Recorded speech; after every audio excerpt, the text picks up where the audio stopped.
নমস্কার সকলকে। আপনারা শুনছেন ভোকাল আর্ট ম্যানিয়া, তোমার আমার গপ্পভার্স। আজ আপনাদের জন্য রয়েছে লেখিকা সুদীপ্তা ঘোষের কলমে ছোট বৌরানী। গল্প পাঠে দেবাদ্রি, গল্পের সূত্রধার আমি শুভ স্বপ্না। কিন্তু গল্প শুরু করার আগে একটা গুরুত্বপূর্ণ কথা বলে রাখি। আপনারা যদি আমাদের চ্যানেলটিকে এখনও সাবস্ক্রাইব না করে থাকেন, তাহলে অনুগ্রহ করে সাবস্ক্রাইব করে পাশে থাকা বেল আইকনটি ক্লিক করে দিন, যাতে আমাদের নতুন গল্প এলেই তা সর্বপ্রথম আপনার নিকট পৌঁছে যায়। আজকের গল্প লেখিকার সম্পূর্ণ অপ্রকাশিত গল্প। শুরু হচ্ছে ছোট বৌরানী।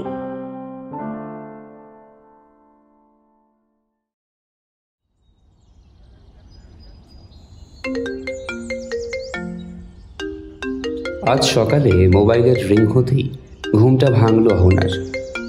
ঘুম জড়ানো চোখে ফোনটা ধরতেই ওপাশ থেকে কড়া মাসিমা মার্কা গলায় বলে উঠল সোহিনী। কি মহারানীর ঘুম ভাঙলো? আর আজ কোথায় যেতে হবে মনে আছে তো? শোন, 10:10 ট্রেনটা ধরবো, কিন্তু লেট হলে তোর মজা দেখাবো।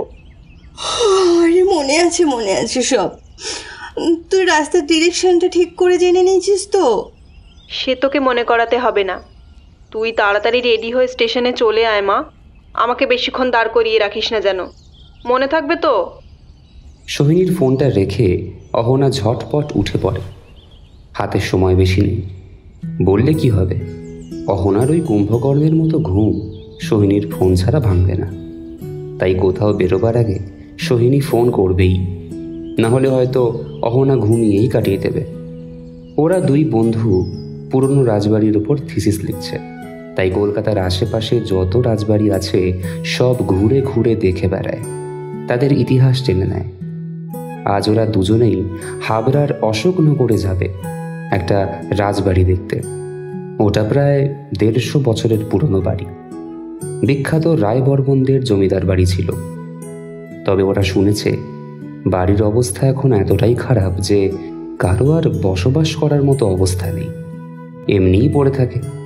তবে আজকাল লোকের খুব রাজবাড়ি দেখতে যাওয়ার চল হয়েছে, তাই কিছু লোকের ভিড় হয় মাঝে মধ্যেই। তবে বাড়ির ভগ্ন দশা দেখে কেউ আর ভিতরে ঢুকতে উৎসাহ পায় না, বাইরে থেকে দেখেই সরে পড়ে। অথচ কাছেই আরও রাজবাড়ি রয়েছে, তাদের তো ভালোই অবস্থা। একবার ওরা এসেছিল এই হাবড়াতেই গোবরডাঙ্গার রাজবাড়ি দেখতে। সেখানে এখনো অনেক শরিক বাস করে। ভিতরে ঢুকে সবকিছুই ভালো মতন দেখে নিয়েছিল। ইতিমধ্যেই ওরা প্রায় 20টা রাজবাড়ির অন্দরে ঘুরে এসেছে। কোথাও কোনো ঝামেলা হয়নি। শুধু ক্যানিংয়ের ওদিকে একটা বাড়ির বিশাল এক বাস্তু গোখরো সাপ দেখে ভয়ে ওরা আধমরা হয়ে গিয়েছিল দুজনে। তবে স্থানীয় লোকেরা সেদিন বাঁচায় তাদের, না হলে যে কি হতো সেদিন আজও ভাবতেই ভয় হয়।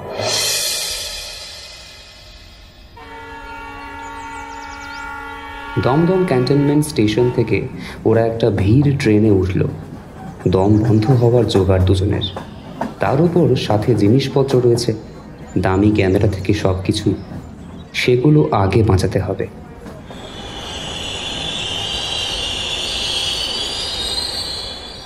সোহিনী স্টেশনে নেমে একটা টোটো নিয়ে বলল, আমরা কাকপুল যাব। কাকপুলের কোথায় যাবেন? পুরনো একটা রাজবাড়ি আছে ওখানে, সেটা দেখতেই যাব। টোটোওয়ালা দুটো অল্প বয়সী মেয়েকে দেখে বেশ কৌতূহলী হয়ে জানতে চাইল, ওখানে কি আপনারা বেড়াতে যাবেন? মানে সবাই যেমন রাজবাড়ি দেখতে যায় আর কি। এসব ব্যাপারে সোহিনীর বুদ্ধির প্রশংসা করতেই হয়। সে ঝটপট ওনাকে কাকু ডেকে তাকে সব কিছু জানিয়ে অনুরোধ করলো তাদের সাহায্য করার জন্য, কারণ এই জায়গাটা একেবারেই অচেনা তো। সে টোটোওয়ালা অসিতবাবুকে বলল, আপনি যদি আমাদের হেল্প করেন খুব ভালো হয়। আমরা তার জন্য আপনার খরচ পুষিয়ে দেব। এবার বলুন, আপনি রাজি তো? তাহলে খুব ভালো হয় আর কি কাকু। টোটোওয়ালার নাম অসিত দাস। সে শুনে বলল, আমি তো সাথে থাকতে রাজি, কিন্তু ওই ভাঙাচোরা বাড়ির মধ্যে কি বা দেখবে তোমরা?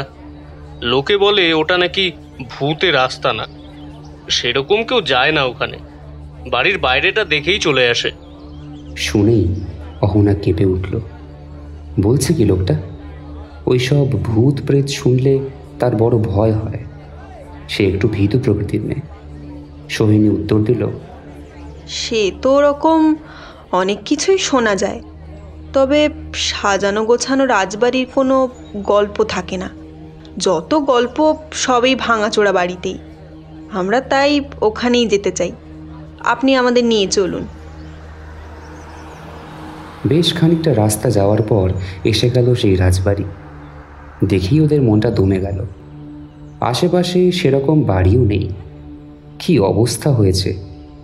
প্রাসাদের চারিদিকের বাগান তো নেই, শুধুই আগাছার জঙ্গল। তার মাঝে ফোয়ারা, মার্বেলের মূর্তি সব ভেঙে চুরে নিচে গড়াগড়ি খাচ্ছে।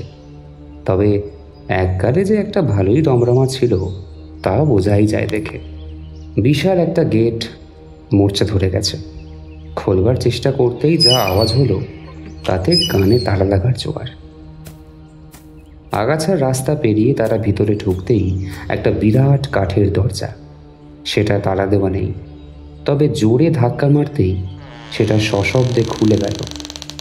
ভ্যাবসা একটা গন্ধে গা গুলিয়ে উঠল। যত সব চামচিকে আর মাকড়সার আস্তানা। অসিত কাকু একটা গাছের ডাল ভেঙে এনেছিল, সেটা দিয়ে সব কিছু সরিয়ে তবেই যাওয়া গেল ভিতরে। নিচের তলাটার অবস্থা খুব খারাপ, তাই ওরা ওপর তলায় উঠে গেল। তবে ওপর তলাটা অত খারাপ অবস্থার নয়, মোটামুটি ভদ্রস্থ অবস্থায় রয়েছে এখনো। সিঁড়িটা একটু নড়বড়ে, তবে ওঠা গেল নির্বিঘ্নে। নিচেই বেশি ভাঙাচোরা অবস্থা, আর মনে হয় যত সাপ ক্ষোভের রাস্তা না। তবে ওপরটা বেশ পরিষ্কার পরিচ্ছন্ন।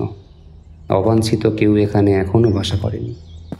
কেন তা কে জানে? হয়তো ওখানে ভূতের আস্তানা বলেই। দোতলার সব কিছুই বেশ পাকাপোক্ত রয়েছে। সোহিনী বলল, এখানকার কোনো স্থানীয় বয়স্ক একজন লোক পেলে ভালো হতো। এই বাড়িটার ইতিহাস জানা যেত কিছুটা। আমাদের তো ওটাই বেশি দরকার। বাড়ি নিয়ে লিখতে গেলে তার ইতিহাস না জানলে চলবে না। আমি দেখছি সেরকম কাউকে পাই কিনা, পেলে নিয়ে আসছি। বলেই উনি চলে গেলেন। এদিকে দোতলায় ওঠার পর থেকেই অহনার যেন কীরকম লাগছিল। খালি মনে হচ্ছিল এ বাড়ির সব কিছুই তার বড় চেনা। বারবার মনে হচ্ছিল আগেই সে এসেছিল এখানে, অথচ সেটা কি করে সম্ভব? আগে তো কোনো দিন এ তল্লাটে সে পা রাখেনি। তবে এই বাড়ি তার বড্ড চেনা লাগছে। মনে হচ্ছিল সে থাকতো কোনো এক সময় এখানে। সে নিজেই এবার একটা ঘরের দরজা খুলে ঢুকে গেল। তারপর বিড়বিড় করতে লাগলো, এখানে একটা মেহগনি কাঠের পালঙ্ক ছিল, ওদিকে একটা দেরাজ রাখা থাকতো, আর এখানে, হ্যাঁ এখানে একটা আয়না বসানো ছিল। আর এই বিশাল জানলাটা দিয়ে পদ্ম দিকে দেখা যেত এইদিকের এই বারান্দায় দাঁড়িয়ে। হঠাৎ সোহিনী ঘরে ঢুকে বলল, হ্যাঁ রে, তুই একা একা এভাবে ঘুরে বেড়াচ্ছিস কেন? আর কী সব বিড়বিড় করছিস? কি বলছিস তুই? অহনা কেমন চমকে ওঠে। সত্যিই তো, সে একাই বকবক করছিল এতক্ষণ। এই ঘরের আসবাবের কথা সে জানবে কেমন করে? মনে হচ্ছিল যেন চোখের সামনেই দেখছি সব কিছু। আরে না না, আমি এমনি একটা কথা ভাবছিলাম, সেরকম কিছুই নয়। এমন সময় সেই অসিত কাকু একজন বৃদ্ধ মানুষকে নিয়ে এলেন। তিনি এলাকার সব চাইতে বয়স্ক মানুষ। নাম সতীশ সরকার। বয়স বললেন 92 বছর, তবে বেশ শক্তপোক্ত চেহারা। এখান থেকে একটু দূরেই তার বাড়ি। তিনি এই জমিদার বাড়ির কথা শুনেছিলেন তার বাবার কাছে। বাবা আবার শুনেছিল তার বাবার কাছে। তিনি যেটুকু জানেন তাই জানালেন এদের। আশুতোষ রায় বর্মনদের রাজবাড়ি এটা। এককালের বিরাট নাম করা জমিদার ছিলেন ওরা। বাড়িতে দুর্গাপুজো ছাড়াও সারা বছর উৎসব লেগে থাকত। ওনার 2 ছেলে আর 2 মেয়ে। মেয়েদের বিয়ে হয়ে গেছিল আগেই। বড় ছেলে অবিনাশ বাবার সাথে জমিদারি দেখত, কিন্তু ছোট ছেলে অমিতাভ একেবারেই উল্টো। সে ওসবের ধার ধারত না। অল্প বয়স থেকেই তার নানা রকম নেশা ছিল। কুসঙ্গে পড়ে আরো যেন বেড়েই চলেছিল। আর 2 হাতে পয়সা ওড়াত। মায়ের আদরে একটা শয়তান তৈরি হয়েছিল। কেউ তাকে শাসন করতে পারেনি কোনোদিন। মা তাকে সুপথে ফেরানোর জন্য শাসন ছাড়া আরো অনেক কিছুই করে, কিন্তু তাতে কোনো লাভ হয় না। তাবিজ, কবজ, তেল পড়া, জল পড়া কিছুই কাজে আসে না। এরপর শেষ উপায় হিসাবে হয়তো এটাই বাকি ছিল যে এক অতি সাধারণ ঘরের রূপসী মেয়ে দেবযানীকে এ বাড়ির ছোট ছেলের বউ করে আন। ভেবেছিল সুন্দরী মেয়ে এসে ছেলেকে ঘরে বেঁধে রাখবে, ঠিক পথে নিয়ে আসবে। কিন্তু এই বাড়ির গিন্নিমা একদমই ভুল বুঝেছিলেন। অমিতাভ কিছুতেই শোধরাল না। উল্টে একটা সাধারণ ঘরের মেয়ের জীবন দুর্বিষহ হয়ে উঠল। সে রোজ বিকাল হলেই সেজে গুজে নিজেই গাড়ি নিয়ে বেরিয়ে পড়ত। সারা রাত কোথায় কোথায় ফুর্তি করে সকালে ফিরত বাড়িতে। আবার সারাদিন ঘুমিয়ে কাটিয়ে দিয়ে আবার বেরিয়ে পড়ত সময় হলেই। আর ওই বাচ্চা বউটা সারা রাত একা একা পালঙ্কে শুয়ে চোখের জল ফেলত। তার চোখের জলের অবশ্য কোনো দাম ছিল না, স্বামীর কাছেও না, কারোর কাছেই নয়। কেউ তাকে বাধা দিত না, আর দিলেও বিশেষ লাভ হতো না। একবার দেবযানী বলেছিল তার 2 হাত ধরে, তুমি ঘরেই থাকো, এখানেই মদ খাও, আমি তো আছি তোমার জন্য। শুনেই না কুঁচকে অমিতাভ বলেছিল, শুধু রূপ থাকলেই হবে? ওদের মতো নাচ গান করতে পারো তুমি? ছেলালি করতে পারো? ওসব রং ঢং জানতে হয়, নইলে পয়সা খরচ করে ওদের পিছনে ছুটে চাই কেন আমরা? দেবযানী অসহায় মুখে উত্তর দিয়েছিল, আমি তো বাড়ির বউ, আমি কি করে নাচ গান করবো বলো তো? তাহলে চুপ করে থাকো, ওদের সাথে পাল্লা দিতে যেও না। ঘরে সতী সাধ্যি স্থির মতোই থাকবে, খাবে দাবে, শাড়ি গয়না পরে সাজগোজ করবে। আর কি চাই তোমার? আমার ব্যাপারে নাক করেও না। অমিতাভ তাকে সার কথা শুনিয়ে দিয়েছিল সেদিন। এইভাবেই 4 বছর চলে গেল দেখতে দেখতে। একদিন প্রচন্ড ঝড় বৃষ্টির সন্ধ্যায় ছোট কুমার বেরিয়েছিল গাড়ি নিয়ে। তার গাড়ির ওপর একটা বিশাল গাছ এসে ভেঙে পড়েছিল। রাস্তায় গাছ চাপা পড়েই সে মারা যায়।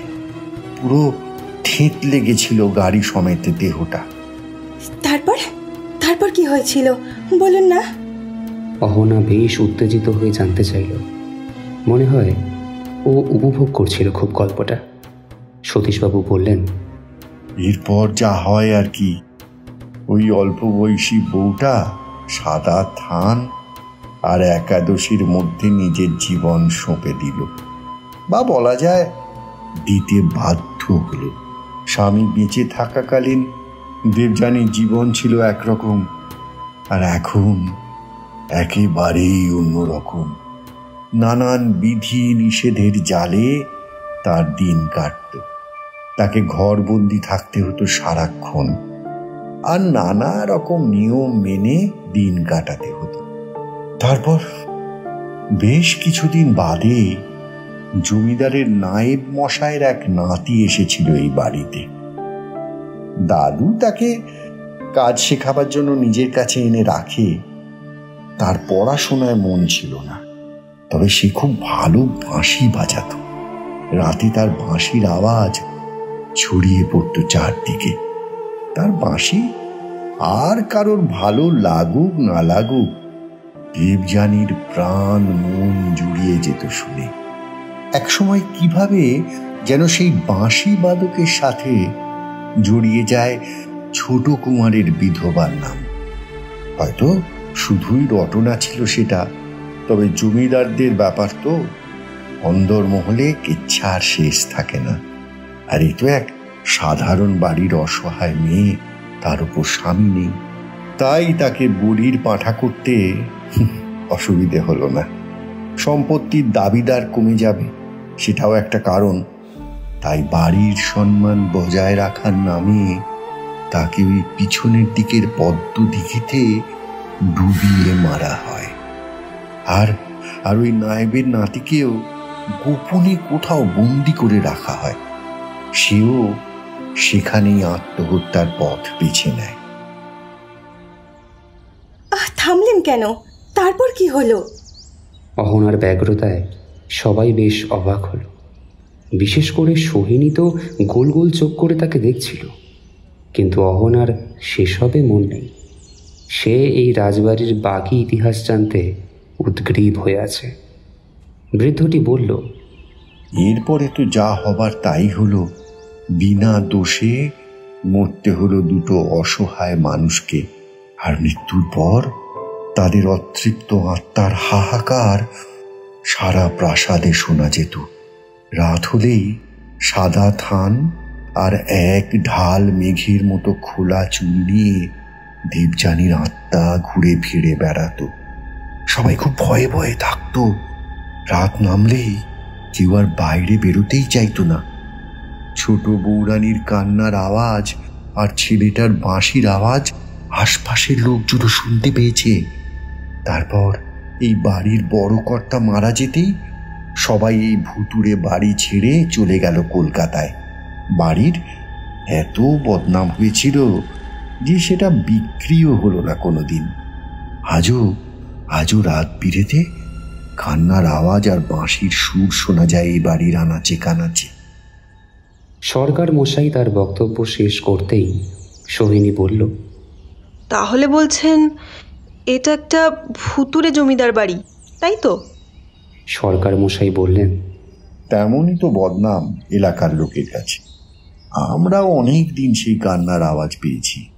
যাই হোক, আজ আসি তাহলে। আমার যেটুকু জানা ছিল বললাম তোমাদের, এর বেশি আর আমি কিছুই জানি না। বৃদ্ধ সরকার মশাই চলে গেলেন। সোহিনী তাকে ধন্যবাদ জানাতে চাইল। তবে তো তাড়াতাড়ি বিদায় নিতে হয় এই ভুতুরে বাড়ি থেকে। সোহিনী বলল অসিত কাকুকে, চলুন কাকু, ভূত প্রেত বেরিয়ে পড়ার আগেই আমরা কেটে পড়ি।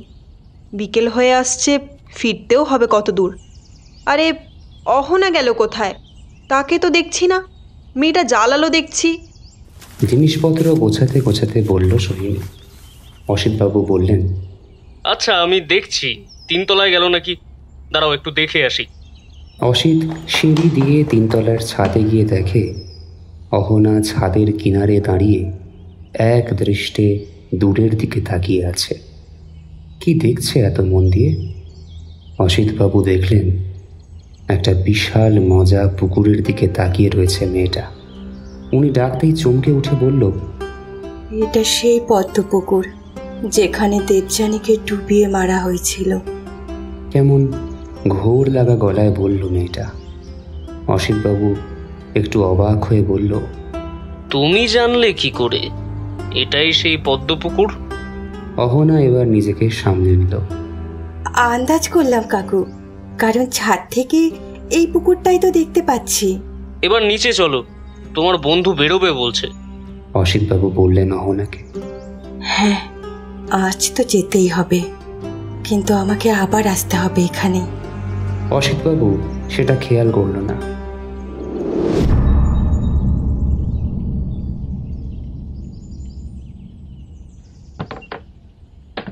ওরা নিচে আসতেই সোহিনী বলল, তোর ব্যাপারটা কি বলতো? একা একা এরকম ঘুরে বেড়াচ্ছিস কেন? পয়েন্টগুলো নোট করেছিস? একটাও তো কিছু লিখতে দেখলাম না। আমি পরে যখন আসবো সব নোট করে নেব। সোহিনী ওকে ধরে বলল, এই, তুই কী সব বলছিস? পরে আসবি মানে? আমি তো তোর কথার মাথা মুন্ডু কিছুই বুঝতে পারছি না।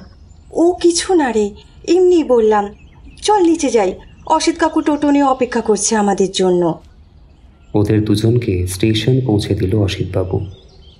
সোহিনী অনেক ধন্যবাদ জানালো ওনাকে, আর অহনা একেবারেই চুপচাপ রয়েছে, কি যেন ভাবনায় ডুবে আছে। অন্য সময় দুজনে ফেরার সময় কত কি আলোচনা করতে করতে বাড়ি ফিরত। আজ অহনা একেবারেই চুপ মেরে আছে। সোহিনী দু একবার এটা ওটা বলতে গিয়েও দেখছে অন্য দিক থেকে কোনো সাড়া দিচ্ছে না। কি যে এত ভাবছে তা কে জানে। সেদিন হাবড়া থেকে ফেরার পর মেয়েটার যে কি হয়েছে কে জানে। অহনার মা সোনালীর কথা শুনে ওর বাবা শুভ্র বললেন, কেন, কি হয়েছে অহনার? কি জানি কি হয়েছে, জানি না গো। সারা দিন কি যে ভাবে মেয়েটা, বুঝতেই পারি না। কথা জিজ্ঞেস করলে উত্তরই দেয় না। নিশ্চয়ই ওর কাজকর্ম নিয়েই চিন্তিত আছে, নইলে আর কি ভাববে? না গো, নিজের মনে কথা বলে, বিড়বিড় করতে থাকে, আর একটা নাম বলে খালি। কি যেন নামটা, কি যেন, ও হ্যাঁ, দেবযানী, ছোট বৌরানী, এই নামে কি সব বলে। তুমি একবার ওর বন্ধুদের সাথে কথা বলো, বিশেষ করে ওই সোহিনীর সাথে। ওরা দুজনেই তো সেদিন গেছিল হাবড়ায়। হ্যাঁ, সোহিনীর সাথেই কথা বলবো, দেখি ও কি বলে।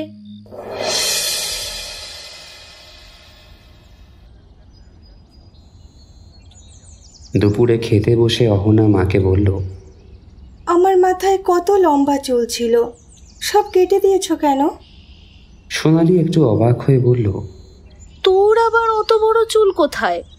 ছোটবেলা থেকেই তো তোর কাঁধ অব্দি চুল ছিল, হঠাৎ এতদিন বাদে তোর কেন মনে হলো রে বড় চুলের কথা? অহনা কোনো উত্তর দিল না, চুপচাপ খেয়ে যাচ্ছিল নিজের মনে, আর কি যেন ভাবনায় ডুবে আছে। আর একদিন বলল, আমাকে এত মাছ মাংস দিও না, আমি খাবো না, আমি শুধু নিরামিষ খাবো। দেবযানী তো নিরামিষ খেত, আমিও তাই খাবো। সোনালী অবাক হয়ে তাকিয়ে বলল, তুই এসব কি বলছিস? মাছ ছাড়া কোনোদিনও খেয়েছিস তুই? তাছাড়া দেবযানীটাই বা আবার কে রে? ওই নামে তো তোর কোনো বন্ধু আছে বলে জানি না। বললাম তো, এবার থেকে নিরামিষ খাবো, ভালো লাগে না আমিষ খেতে। সোনালীর একটু চিন্তা হতে লাগলো, কি যে হলো মেয়েটার। ওকে কোনো সাইকিয়াট্রিস্ট দেখানো উচিত মনে হয়। এবার ওর বাবাকে জোর করে বলতেই হবে, নইলে ব্যাপারটা কোথায় থেকে কোথায় দাঁড়াবে তা কে জানে। আজ অনেক রাত হয়ে গেল, অহনার চোখে তবু ঘুম নেই। চোখ বুঝলেই ওই রাজবাড়ির ছবি যেন ভেসে ওঠে চোখের সামনে, আর বাড়িটা যেন দিন রাত তাকে টানছে। কেন এটা হচ্ছে অহনার তা সে নিজেও বোঝে না। বাথরুম থেকে ঘাড়ে চোখে মুখে জল দিয়ে এলো একবার, এবার যদি ঘুমটা আসে।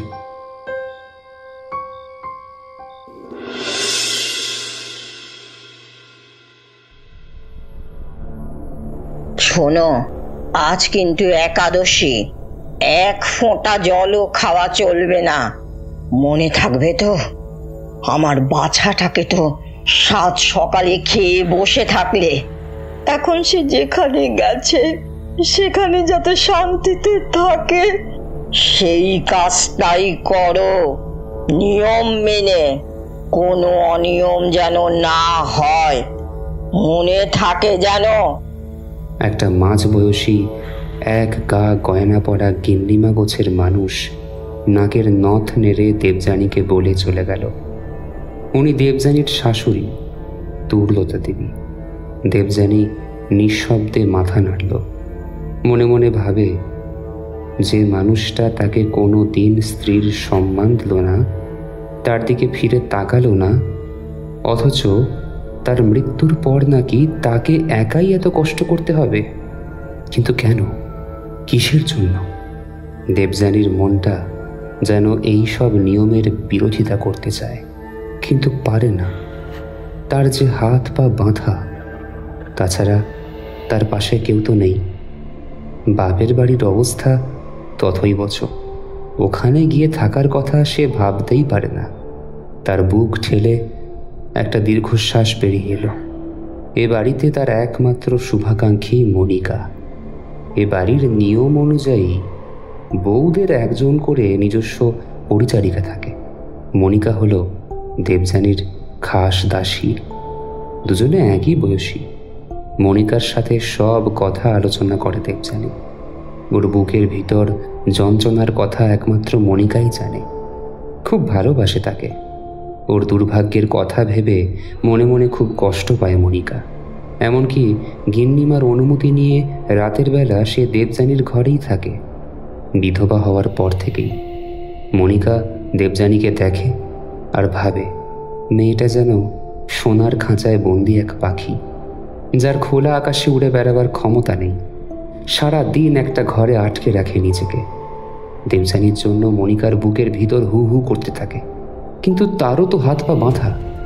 কি করবে সে? তার নিজের কপাল কম মন্দ নয়। ছোটবেলায় বিয়ে হয়েছিল, একটু বড় হতেই জানলো সে একেবারেই সুন্দরী নয়। স্বামীর নাকি তাকে পছন্দ ছিল না, তার উপর ছেলে পুলেও হলো না। তাই দাও তাড়িয়ে ঘাড় ধাক্কা দিয়ে আবার বিয়ে করবে তার স্বামী একটা। এবাড়ির ছোট বৌরানীর খাস দাসীর কাজটা পেয়ে যেন বেঁচেছে মনিকা। খাওয়া পড়ার তো অভাব নেই এখানে, আর বৌরানীকে সে প্রাণ দিয়ে ভালোবাসে। বৌরানী নিরামিষ খায় বলে সেও মাছ মাংস খাওয়া বন্ধ করেছে। দেবযানী শুনে বকাবকি করলেও শোনে না।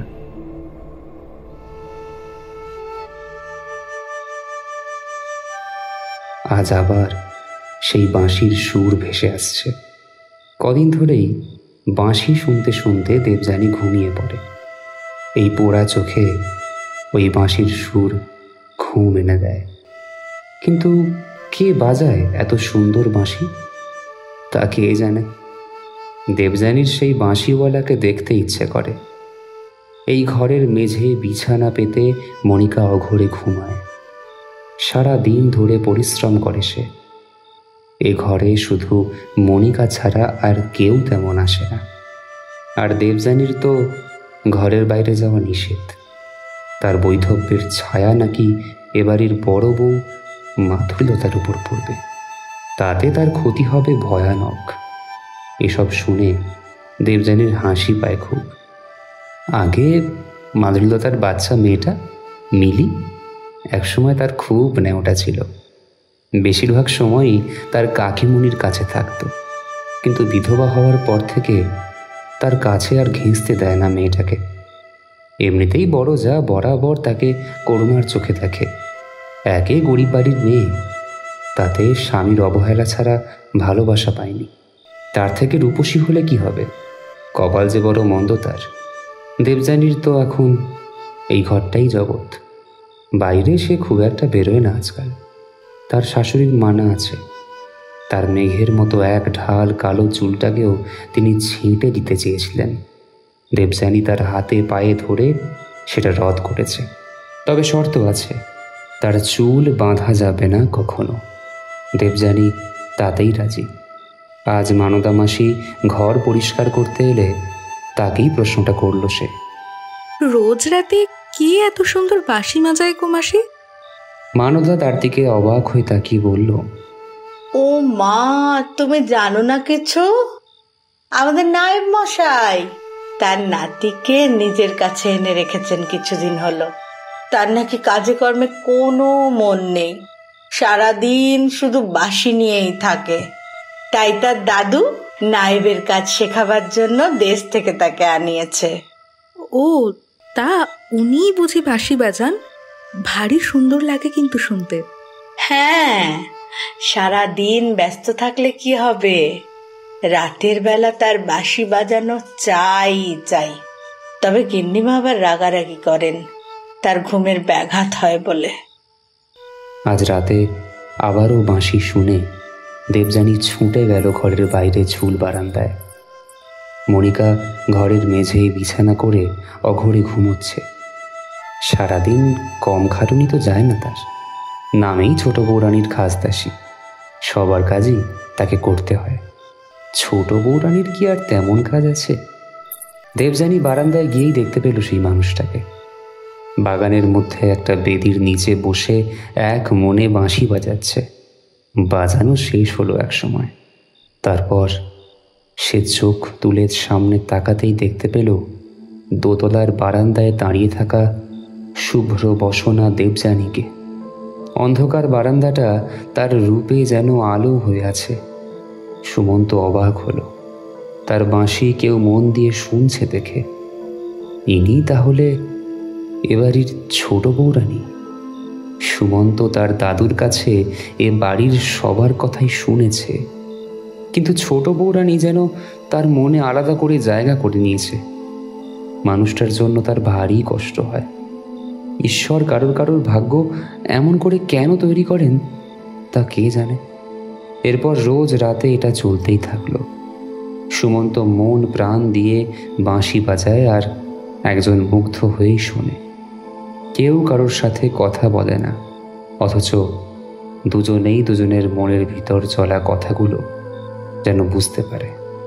আসলে দুজনেই সমবয়সী বলেই হয়তো কষ্টটা বুঝতে পারে। সুমন্ত হয়তো সামান্য বয়সে বড় ছিল দেবযানীর থেকে। মনিকার চোখে একদিন ধরা পড়ল দৃশ্যটা, কিন্তু সে কিছু বলতে পারল না। মেয়েটার জীবনে আর আছেটা কি? একটু বাঁশি শুনে যদি আনন্দ পায়, ক্ষতি কি? সে মানা করবে কেন? সেদিন সারা বাড়ি ফাঁকা। বাড়ির কাজের লোকেরা ছাড়া সবাই বাড়ির বাইরে গেছে নিমন্ত্রণ রক্ষা করতে। মনিকা ঘুমিয়ে আছে ঘরে। আজও সেই বাঁশির সুরে ঘর থেকে বেরিয়ে বারান্দায় গেল দেবযানী। তারপর কখন যেন পায়ে পায়ে চলে গেল ওই বাগানের বেদির নিচে। সুমন্ত চোখ বন্ধ করে বাঁশি বাজাচ্ছে, আর তার পায়ের কাছে বেদির নিচে বসে আছে এ বাড়ির ছোট বৌরানী। কেউ যেন নিজের ভিতর নেই, দুজনেই মগ্ন হয়ে আছে। একজন বাজাচ্ছে আর একজন শুনছে। রাত বাড়ছে, কারো সেটা খেয়াল নেই। হঠাৎই বাড়ির লোকেরা ফিরে এলো। তাদের গাড়ির আলো এসে সরাসরি সেই বাগানের বেদির ওপর পড়ল, আর সেখানে দুজনকে একসাথে দেখতে পেল। সেই দৃশ্য দেখে সবাই স্তম্ভিত হয়ে গেল। এত সাহস ওদের হয় কি করে? এসব লীলা কীর্তন কতদিন ধরে চলছে তা কে জানে। এটা তো কখনো মেনে নেওয়া যায় না। এরপর বাড়িতেই গোপন সভা বসল। দেবযানী তার শাশুড়ির পায়ে ধরে নিজের ভুল স্বীকার করে সব কথাই বলেছিল। বারবার একটা কথাই বলে, সেদিনই প্রথম সে ঘরের বাইরে বেরিয়েছিল, আর ওই বাঁশি বাদকের সাথে তার কোনো রকম সম্পর্ক নেই। সে শুধু বাঁশি শুনতেই ছুটে গিয়েছিল। কিন্তু কে শুনবে তার কথা? তারা তখন পাপ বিদায় করতেই ব্যস্ত। এ সুযোগ ছাড়া যায় না। বাড়ির ছেলেই যখন নেই, তখন একে বাঁচিয়ে রাখার কোনো দরকার নেই বলেই তাদের মনে হলো। পরিবারের সম্মান আর বংশের মুখে চুনকালি মাখাচ্ছে এই বিধবা মেয়ে মানুষটা, তাই ওর ব্যবস্থা করা হলো একদিন। রাতের খাবারে ঘুমের ওষুধ মিশিয়ে দিল দেবযানী আর মনিকা দুজনেরই। তারপর রাত বাড়তে চারিদিক শুনশান হতেই গলায় কলসি বেঁধে পদ্মপুকুরে ডুবিয়ে মারা হলো দেবযানীকে। ঘরের মেঝে তখনও অঘরে ঘুমোচ্ছে মনিকা, আর সুমন্তর দাদু নায়েব গজেন বাগচি তার নাতির প্রাণ ভিক্ষা চাইল ওদের কাছে। তাই তাকে মারা হলো না ঠিকই, কিন্তু একটা গোপন কক্ষে সারা জীবনের জন্য বন্দি করে রাখা হলো। এদিকে মনিকা পরদিন সকাল থেকেই ছোট বৌরানীকে কোথাও দেখতে পেল না। সে সবাইকে জিজ্ঞেস করতে লাগলো, বৌরানী কোথায় গেছে? সবাই একই উত্তর দিল, রাতের অন্ধকারে সে বাঁশিওয়ালার সাথে পালিয়ে গেছে, পরিবারের মুখে চুন কালি মাখিয়ে। মনিকার কথাটা বিশ্বাস হলো না কিছুতেই। এটা হতে পারে না, বৌরানী কখনো এই ধরনের কাজ করতেই পারে না। মনিকার এই বিশ্বাস আছে। ওদের পাপ কাজের একমাত্র সাক্ষী ছিল মানদা। সে সেদিন সবটাই নিজের চোখে দেখেছিল। সেই মানদাই একদিন মনিকাকে লুকিয়ে সব কথা জানালো, তবে দিব্যি দিয়েছিল এ কথা কাউকে কোনো দিন বলা যাবে না। আর মনিকা এরপর থেকেই গুমড়ে গুমড়ে থাকতো, খাওয়া দাওয়া ছেড়ে দিয়েছিল। সে তার বৌরানীকে রক্ষা করতে পারল তার কাল ঘুমের কারণে। এরপর 2 দিন নিখোঁজ থাকার পর তার দেহ ভেসে উঠল পদ্মদিঘিতে। সেও তার বৌরানীর কাছে চলে গেল। আর সুমন্ত দেবযানীর মৃত্যুর জন্য নিজেকেই দায়ী মনে করত। তাই কিছুদিন বাদে সেই গোপন কক্ষে আত্মহত্যার পথ বেছে নিল সুমন্ত। মাত্র 2 মাসের ভিতর 3টে প্রাণ অকালে চলে গেল। একটা পবিত্র প্রেমের এইভাবেই সমাধি দেওয়া হলো। তবে তাদের আত্মার মিলন হয়েছিল কিনা কেউ জানে না। শুধু 2 অতৃপ্ত আত্মা এই বাড়ির চারদিকে ঘুরে বেড়ায় আজও। ঘুমটা ভেঙে গেল অহনার। এতক্ষণ তাহলে সে স্বপ্ন দেখছিল। মনে হচ্ছিল যেন তার চোখের সামনে ঘটে যাওয়া কোনো সিনেমা বা নাটকের দৃশ্য ছিল। সারা গা ঘামে ভিজে গেছে। না, ওই বাড়িতে তাকে যেতেই হবে, না হলে সে কোনো দিন শান্তি পাবে না। তার মনের মধ্যে 1000টা প্রশ্নের উত্তর তাকে খুঁজে পেতেই হবে।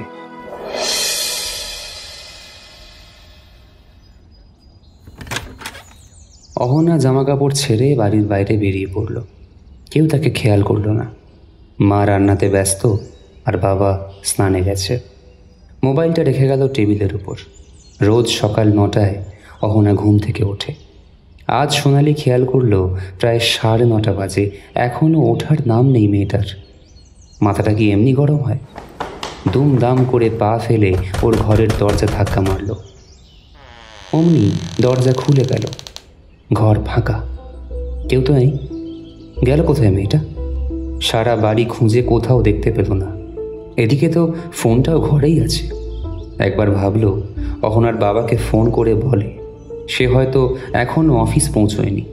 পরক্ষণেই ভাবল, কি দরকার, গেছে কোনো দরকারে, এসে যাবে ঠিক। এইভাবে কেটে গেল আরও বেশ কিছুটা সময়। এবার সোনালির চিন্তা হতে লাগলো। সে সোহিনীকে ফোন করল। কদিন ধরে যা করছে অহনা সব খুলে বলল।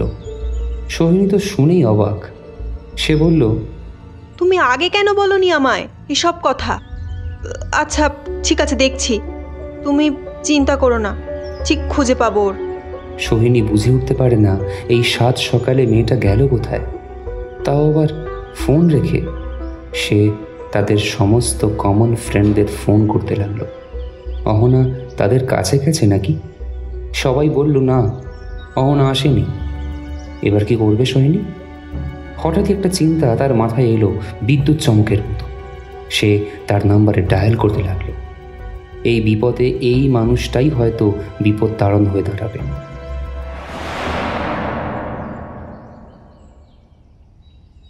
আজ অসম্ভব গরম। স্টেশন থেকে এটুকু রাস্তা টোটো করে আস্তে আস্তে ঘেমে নিয়ে একাকার হয়ে গেছে সে। আজ অসিত কাকুর টোটোতে সে আসেনি। ভাগ্যিস ওনার সাথে তার দেখা হয়নি, না হলে বাড়িতে সবাই জেনে যেত সে কোথায় এসেছে। অহনা আজ একা একাই পা রাখল রাজবাড়ির ভিতর। সে যেন ভূতে পাওয়া একটা মানুষের মতো ছুটে এসেছে এখানে। চারিদিক নিঝুম নিস্তব্ধ হয়ে আছে। এক টানা শুধু ঘুঘুর করুণ ডাক ছাড়া আর কোনো আওয়াজই নেই। অহনা ধীরে ধীরে দোতলায় উঠল। সেই ঘরটার সামনে যেতেই দরজা খুলে গেল। অবাক হয়ে দেখল এক অল্প বয়সী অপরূপা সুন্দরী বউ মেঝেতে বসে আছে। তার এক ঢাল কালো মেঘের মতো চুল ছড়িয়ে রয়েছে চারিদিকে। পরনে তার সাদা থান, তবে গায়ে একটাও কোনো অলংকার নেই। সে অহনাকে দেখে এক দৃষ্টে তাকিয়ে থাকল। তারপর তাকে বসতে ইশারা করল। অহনা মন্ত্রমুগ্ধের মতো নিচে বসল। সে বলল, এতদিন কোথায় ছিলে? আমি যে তোমায় খুঁজছিলাম। আসোনি কেন তোমার বৌরানীর কাছে? তার গলায় অভিমানের ছোঁয়া। অহনা ঘোর লাগা গলায় উত্তর দিল, এই তো এসেছি আমি তোমার কাছে, আর কোথাও যাব না, এখানেই থাকবো আমি। এবার দেবযানী উঠে দাঁড়ালো। অহনার দিকে তাকিয়ে বলল, তুমি আমার সাথেই চলো, আমি যেখানে থাকি তুমিও আমার সাথে সেখানেই থাকবে। আমরা দুজনে একসাথে থাকবো এবার থেকে, না হলে আবার তুমি চলে যাবে তোমার বৌরানীকে ছেড়ে। আমি তোমাকে ছেড়ে কোথাও যাব না। আর অহনা এখনো ঘোরের মধ্যেই রয়েছে। সে বলল, বৌরানী, আমাকে তুমি কোথায় নিয়ে যাবে? দেবযানী খিলখিল করে হেসে বলল, আমাকে ছেড়ে থাকতে তুমি পারবে না, তাই এবার থেকে আমি যেখানে থাকি সেখানেই তুমি থাকবে, আর কোথাও যাবে না। এসো আমার সাথে। অহনা তার বৌরানীর পেছন পেছন হাঁটতে থাকে।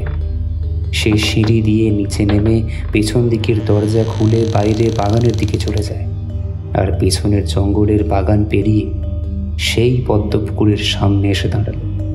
সেই বিশাল আর গভীর পদ্মদিঘি আজ অনেকটাই শুকিয়ে মজে গেছে, তবু মাঝখানে অনেকটাই জল আছে। অহনা জানতে চাইল, এখানে কেন এসেছো বৌরানী? বৌরানী তার দিকে তাকিয়ে বলল, আমি তো এখানেই থাকি, এবার থেকে তুমিও থাকবে আমার সাথে। অহনা শুনে যেন ভয়ে কেঁপে উঠল। কি বলছে তার বৌরানী? এই দিঘির মধ্যে কি করে থাকবে সে? প্রশ্নটা করতেই বৌরানী বলল, দেখবে আমি কি করে থাকি, এই দেখো তাহলে। তার দিকে তাকিয়ে দুলে দুলে হাসতে শুরু করলো বৌরানী, আর তার সাথে তার অপরূপা চেহারাটাও বদলে যেতে লাগলো। ধীরে ধীরে সে একটা কঙ্কালে পরিণত হলো, যার গলায় তখনও বাঁধা একটা কলসি আর দড়ি। এসব কি দেখছি অহনা? তার সারা শরীর থরথর করে কাঁপছে, তখন দম বন্ধ হয়ে আসছে তার। এবার থাকবে তো আমার কাছে, ভয় পাবে না তো আমায়?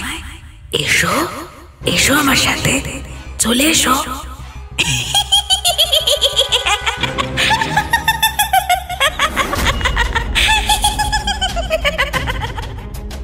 বলেই সেই কঙ্কালটা তার হাত বাড়িয়ে দিল অহনার দিকে। অহনা ভয়ে চিৎকার করে উঠল, আর সেই কঙ্কাল তখনও ক্ষণক্ষণে গলায় হাসছে। অহনা আর নিতে পারল না, আতঙ্কে ওখানেই অজ্ঞান হয়ে পড়ে গেল।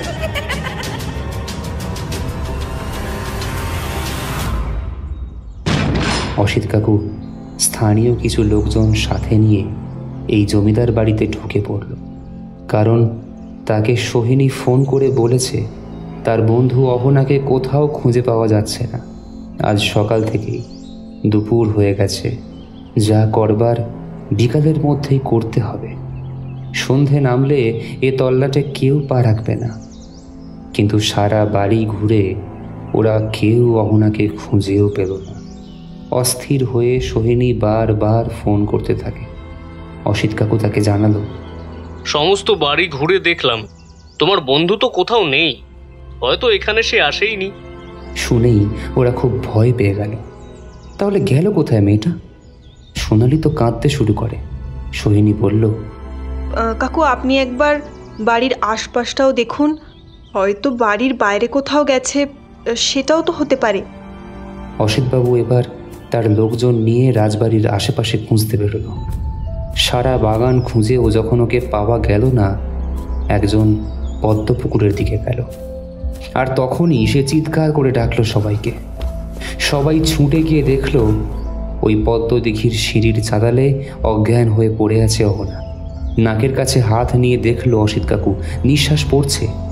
সে তাড়াতাড়ি ফোন করলো সোহিনীকে।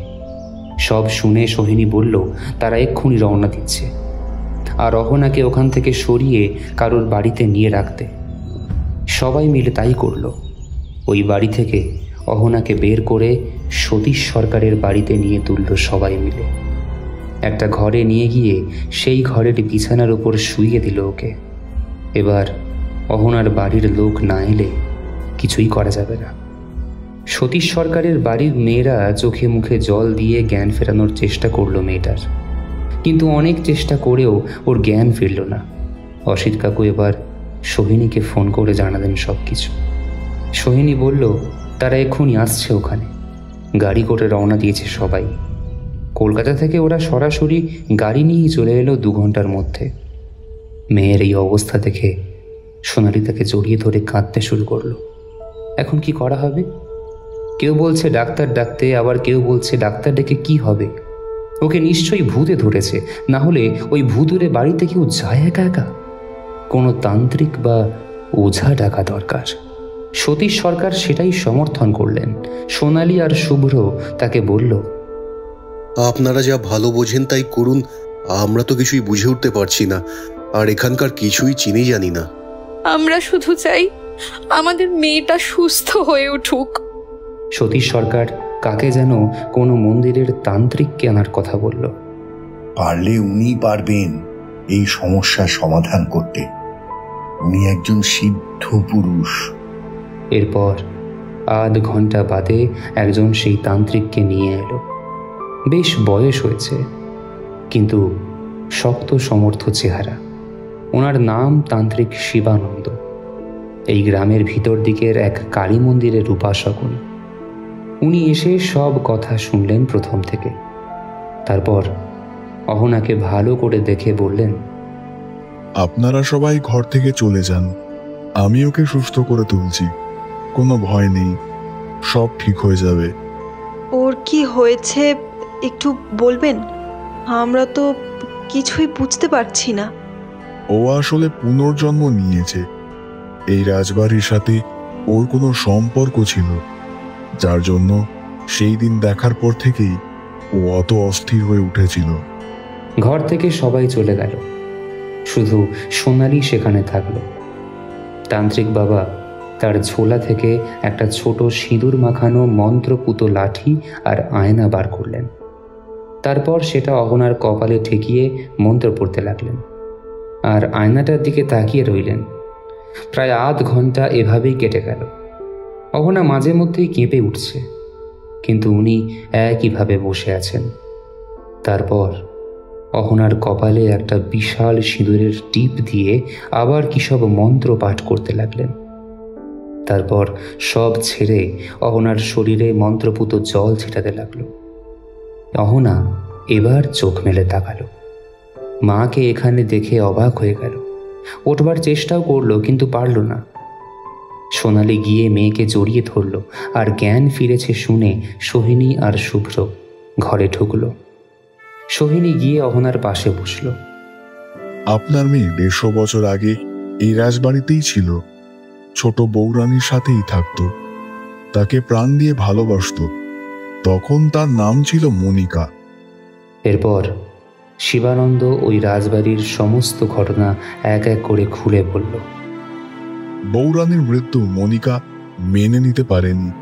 সে সবসময় একটা জিনিস ভাবত, সেদিন যদি ও অত না ঘুমাতো, বৌরানীর কোনো বিপদ হতো না। তার মনের মধ্যে এই একটা অপরাধ বোধ তাই সবসময় কাজ করত। তারপর একদিন নিজেও ওই পদ্মপুকুরে ডুবে মারা যায়। 150 বছর বাদে মনিকা অহনা রূপে পুনর্জন্ম হয়েছে। হয়তো এর মাঝেও জন্ম নিয়েছিল। এবার এই বাড়িতে আসার পর থেকেই ওর আগের জন্মের স্মৃতি ওকে মস্তিষ্কে আঘাত করতে থাকে। একটু একটু করে কিছু স্মৃতি মনে পড়তো, আর এই বাড়িতে আসার জন্য ছটফট করতো সমানে। এটাই হলো আসল ঘটনা। কিন্তু ও যে আবার ওই পাগলামি করবে, এখানে ছুটে ছুটে চলে আসবে। আশা করি আর সেটা হবে না। আমি ব্যবস্থা করে দিলাম, আগে স্মৃতি ও সব ভুলে যাবে। একটু সময় লাগবে, ধীরে ধীরে হয়ে যাবে। অহনা চোখ বন্ধ করে শুয়েছিল। এবার চোখ খুলে বলল, মা, আমি এবার বাড়ি যাব। এখানে আর কতক্ষণ থাকবো? খুব খিদে পাচ্ছে। এই দেখুন, আপনার মেয়ে একদম সুস্থ হয়ে গেছে। এবার ওকে আপনারা বাড়ি নিয়ে যেতে পারেন।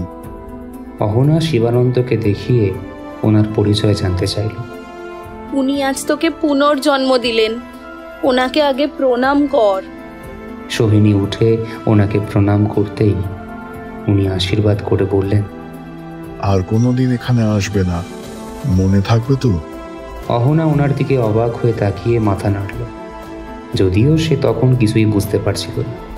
শিবানন্দ একটা কবচ ওর মায়ের হাতে দিয়ে বলল, এটা অন্তত 1 মাস মেয়ের হাতে রাখতে হবে।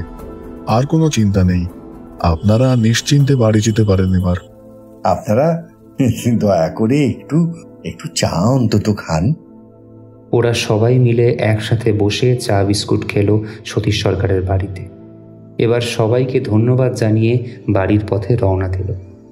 আর পরবর্তীকালে অহনা তার জন্মান্তরের সমস্ত ঘটনাই ভুলে গিয়েছিল, কোনো দিন ওই রাজবাড়ির কথা তোলেনি। আর সোহিনী খবর পেয়েছিল অসিত কাকুর কাছ থেকে যে তান্ত্রিক শিবানন্দ ছোট বৌরানীর আত্মার মুক্তির ব্যবস্থা করে দিয়েছেন। খবরটা শুনে সবাই স্বস্তির শ্বাস ফেলল, কারণ ওই অভাগী মেয়েটার জন্য সবার খুব কষ্ট হতো।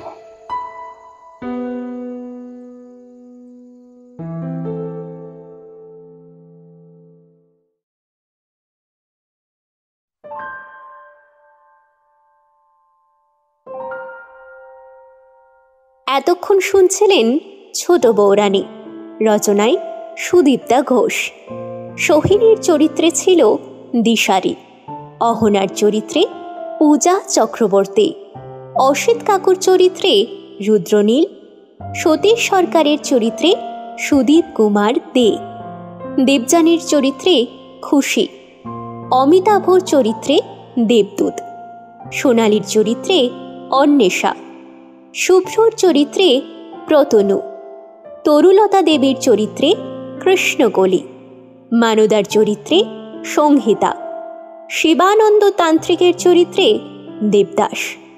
গল্পের নাট্যরূপ ও পরিচালনায় অপেক্ষা, শব্দ সংযোজন ও আবহ সজ্জায় দেবদত্ত, প্রচ্ছদ অলঙ্করণে আকাশ, সমগ্র পরিচালনায় দেবাদ্রি। শেষ হলো আমাদের আজকের গল্প। আগামী দিনে আমরা আবার ফিরব আরও এক নতুন গল্প নিয়ে। ততদিন ভালো থাকুন, পাশে থাকুন আর শুনতে থাকুন ভোকাল আর্ট ম্যানিয়া, তোমার আমার গপ্পভার্স।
এতক্ষণ শুনছিলেন কিছু কথা বাকি আছে। গল্পের রচনা মৌ রুইদাস, অনির্বাণের চরিত্রে অতনু, নিলয় শুভম, রামুদা স্বরূপ, সুদীপ দেবজিৎ, সৌগত দীপমন্ত্র, মায়া শুভ স্বপ্না, নিরঞ্জন রতনু, জনৈক ব্যক্তি চরিত্রে বিনায়ক, কনস্টেবলদের চরিত্রে অর্ণব ও প্রবাল, সোমনাথের ভূমিকায় রুদ্রনীল, গল্পের নাট্যরূপ ও পরিচালনায় লিলি, শব্দ সংযোজন ও আবহ সজ্জায় উস্কো ও খুস্কো, প্রচ্ছদ অলঙ্করণে আকাশ, সমগ্র পরিচালনায় আমি দেবাত্রী। শেষ হলো আমাদের আজকের গল্প। আগামী দিনে আমরা আবারও ফিরব আরও এক নতুন গল্প নিয়ে। ততদিন ভালো থাকুন, পাশে থাকুন ও শুনতে থাকুন ভোকাল আর্ট ম্যানিয়া, তোমার আমার গপ্পোভার্স।